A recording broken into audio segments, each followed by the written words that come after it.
యేసుక్రీస్తు పరిశుద్ధ నామానికి మహిమ కలుగునుగాక.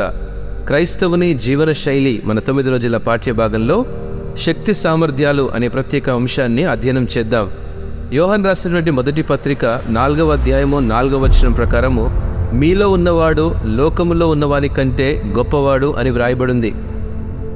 చాలాసార్లు మనం అనుకుంటూ ఉంటాం, నేనేది సాధించలేకపోతున్నానో, ఏ పని చేసినా అందులో ఫలితం లేకుండా పోతుందనే ఆలోచన మనలను ఎప్పుడూ క్రిందకు పడేస్తుంది. ప్రియమైన బిడ్డలారా, ఎంతో కష్టపడి శ్రమపడి చేసే పనుల్లో విజయం చూడలేని సందర్భాలు ఎన్నో ఉంటాయి.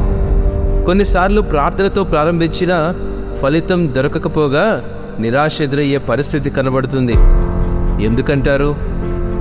ప్రార్థన చేసినప్పుడు ఉన్నటువంటి శక్తి సమస్యను ఎదుర్కొంటున్నప్పుడు మనలోని అవిశ్వాసం, దానివలన మనము బలహీనమవుతూ ఉంటాము.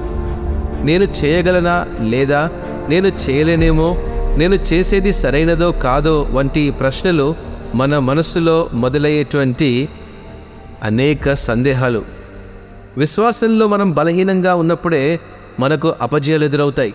అయితే దేవుడిచ్చే శక్తి సామర్థ్యాలు మనలను బలపరుస్తూ మనలోని విశ్వాసాన్ని మెరుగుపరుస్తుందని గ్రహించాలి. శరీరాశ, నేత్రాశ, జీవపు డంబము మన శక్తి సామర్థ్యాలను హరించి వేస్తే, మనలో ఉన్నవాడు లోకంలో ఉన్నవాని కంటే గొప్పవాడని విశ్వసిస్తే దేన్నైనా సాధించగల శక్తి సామర్థ్యాలు మనలను మరింత బలవంతులను చేస్తుంది. అంతేకాదు, దేవుడిచ్చే శక్తికి భక్తి విశ్వాసాలు తోడైతే జీవితం ఎంతో ఉన్నతంగా ఉంటుంది. ప్రియదేవుని బిడ్డలారా, నేనంటాను, శక్తి కలిగిన విశ్వాసమే నిలకడ నిశ్చయత కలిగే అనుదిన జీవితానికి పునాదిగా ఉంటుంది. ప్రాణంతో ఉన్న చేప మాత్రమే నీటిలో ఎదురు ఈదగలదు. ప్రాణం లేనిది ఆ నీటి తాకిడికి కొట్టుకుపోతుంది కదా.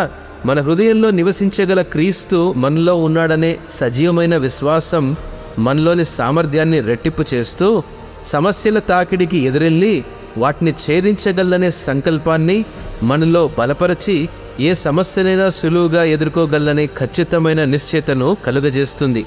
ఈ అనుభవం శక్తివంతమైన క్రైస్తవుని జీవనశైలిలో ఒక ప్రత్యేకమైనటువంటి అనుభవం. ఇట్టి మాటలను దేవుడు ఆశీర్వదించునుగాక. ఆమెన్.